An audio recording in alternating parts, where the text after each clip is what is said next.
こんにちは、ギターの上谷です。今回は左手の使い方、左の押さえ方の基礎についてお話ししたいと思います。まず、波長長の音階、大方の人が最初に覚える音階かなと思うんですけど、ローポジションの波長長の音階、これを弾いてみます。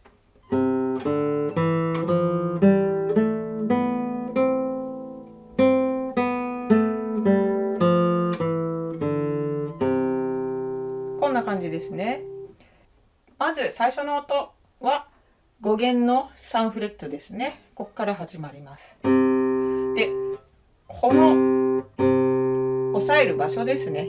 押さえる場所は今言ったように5弦の3フレットなんですけども、5弦の3フレットって言っても、ね、こ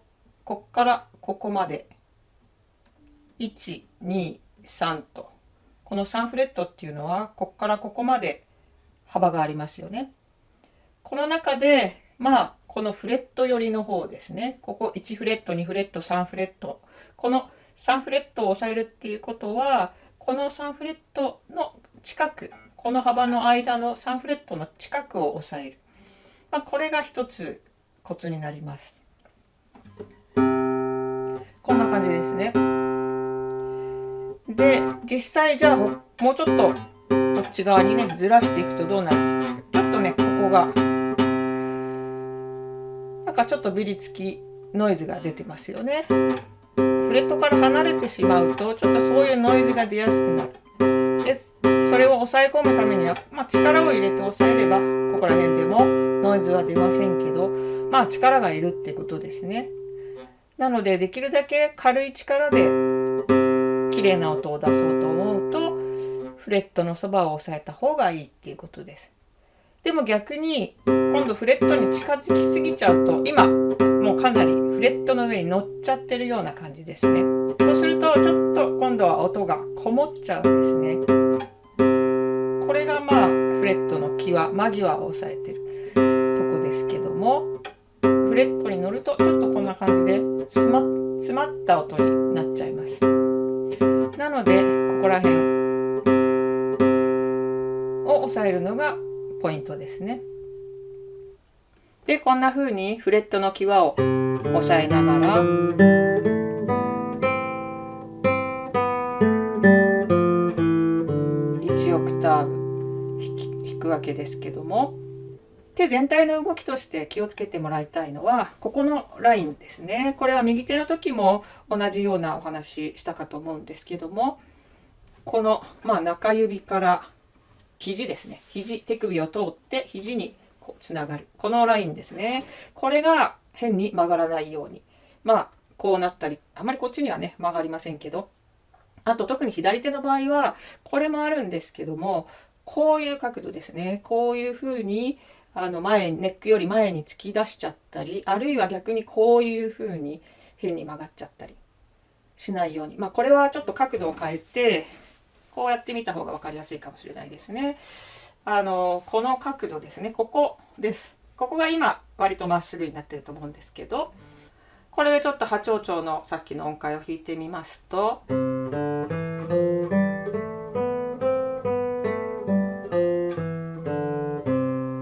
こんな感じになります。ほとんどねここが動いてないかったと思いますけど、そんな風にここがまっすぐなままできるだけ弾き続けるっていうことですね。そこが2つ目のポイントになります。もう一つ気をつけるポイントとして、この指の角度っていうのもあります。指を実際に弦にどういう角度で当てるか、押さえるかっていうことですね。で、これは指板に対してほぼ垂直にするとこんな感じになると思うんですけど、それより少しこっち側に下げてくる、そんな感じですね。で、逆に、これがほぼ垂直だとするとですね、反対側にこういう風に傾いてくるとちょっとね押さえが甘くなってくるので、今これでもね音は出てますけど、これはなるべく避けてこっち側に少し傾ける、そういう角度で押さえます。これはコードでやった方が分かりやすいかと思うので、波長長ですから C のコードでやってみるとこんな感じですね。今ここの指の角度が垂直よりちょっと下げた形にするっていうことですね。で実際に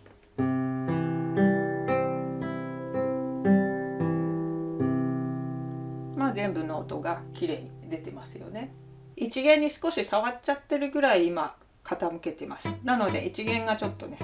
鳴らない。でもし例えば C のコードで今一弦鳴らしてないんですけど、一弦を鳴らしたい場合ですね。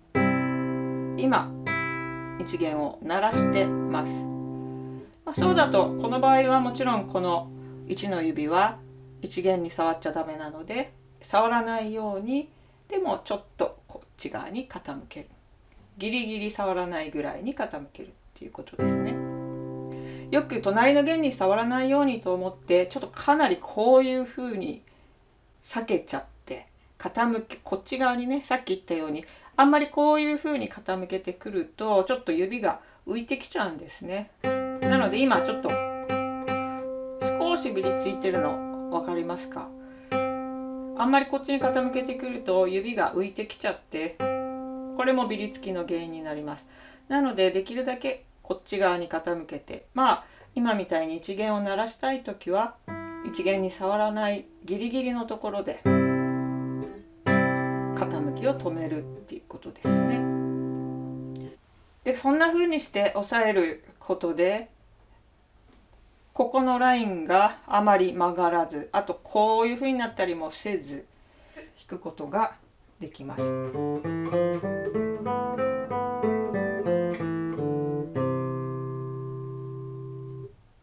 でただ例えばこんな半音階があります。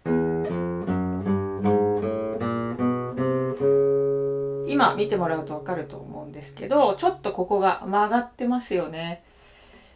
こういうふうに低音源で小指を使うような場合、私の手の大きさ、指の長さだとちょっとここまっすぐを維持するのがきついんですね。頑張ればできなくはない、でもちょっと難しいですね。こういうのは個人差あるので、もっと手が大きい人だったらこれももっと楽に抑えられるのかもしれないですけど、私だとやっぱりちょっとここがまっすぐは維持できないですね。こういうことはどうしても難しい押さえではどっかで無理しなきゃいけないところは出てきちゃうので、そういう場合はしょうがないですよね。でただこうやって今ちょっとここが曲がっちゃってますけど、ここら辺でほぼ割とここまっすぐになってきてますよね。でもここら辺ではほぼさっきと変わらないまっすぐな。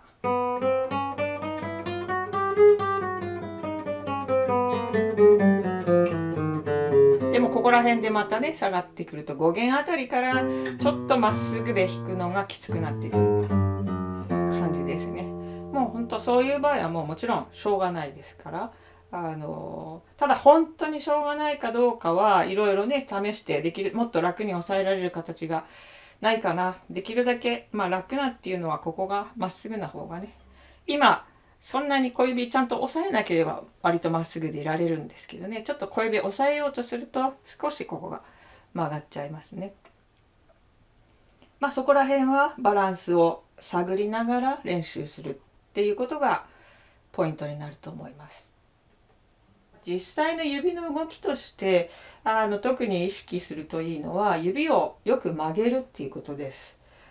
今見てもらっても分かると思うんですけど、ここよく曲がってますよね。第2関節そして第1関節よく曲がってます。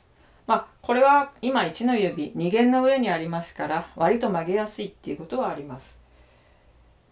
で逆に3の指、薬指ですね。これは5弦の上にあるので今こっちの画像を見てもらうと分かるかと思うんですけど、この1の指、人差し指に比べるとそんなには曲げきれてませんけど、これは低音源を押さえるときはしょうがないですね。例えば1の指でも6弦を押さえるような場合、こういう場合にはどうしたって伸びてきますよね。で例えばさっきやった半音階もう一度やってみますと、こういう場合はねこう見たようにさっきこういう風に曲がってましたけど、ある程度伸びてきます。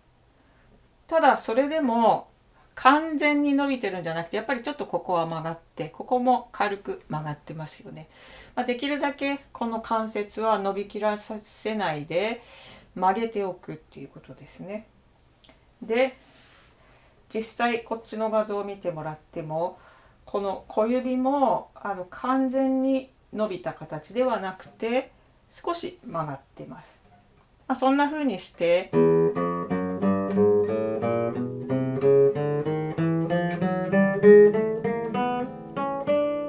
んな感じに、なります。で、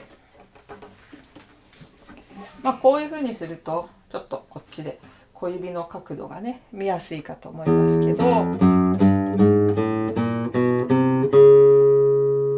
今ここですね、ここがやっぱりある程度は曲がってますよね。でこの小指の動きをちょっとよく見ていてもらいたいんですけど、今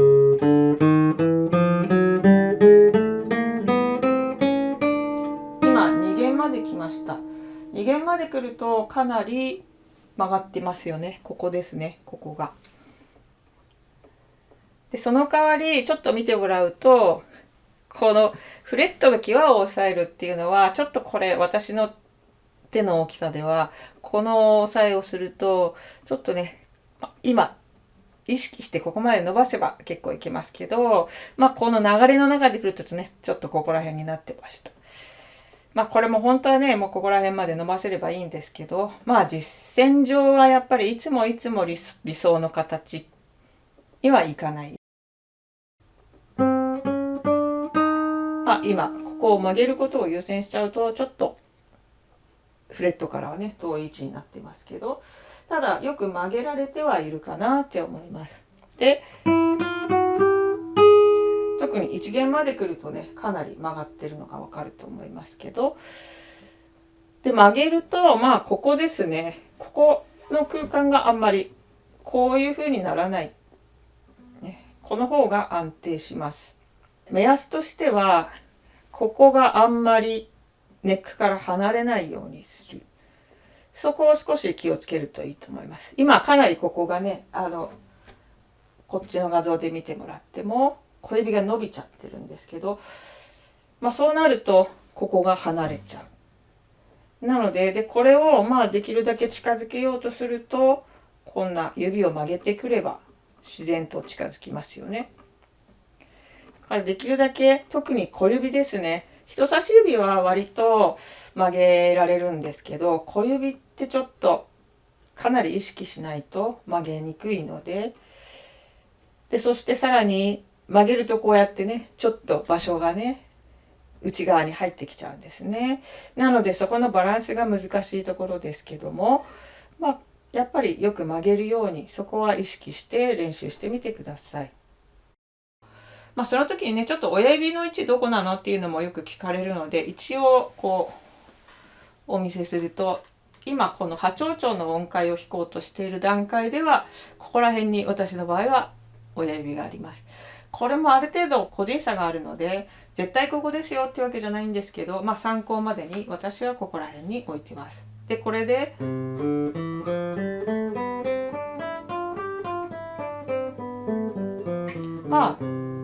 この1オクターブだったらこの親指は動かさずに弾けますね。親指の位置の意識の仕方っていうんですかね、そういうことについては、また別の機会にお話ししたいと思います。いかがでしたでしょうか。今回も最後までご視聴いただきありがとうございました。いつものようにご感想やご要望、ご意見、ご質問など参考にさせていただきたいと思いますので、ぜひコメント欄の方にお書きください。よろしくお願いします。ではまた皆さん、楽しいギターライフを。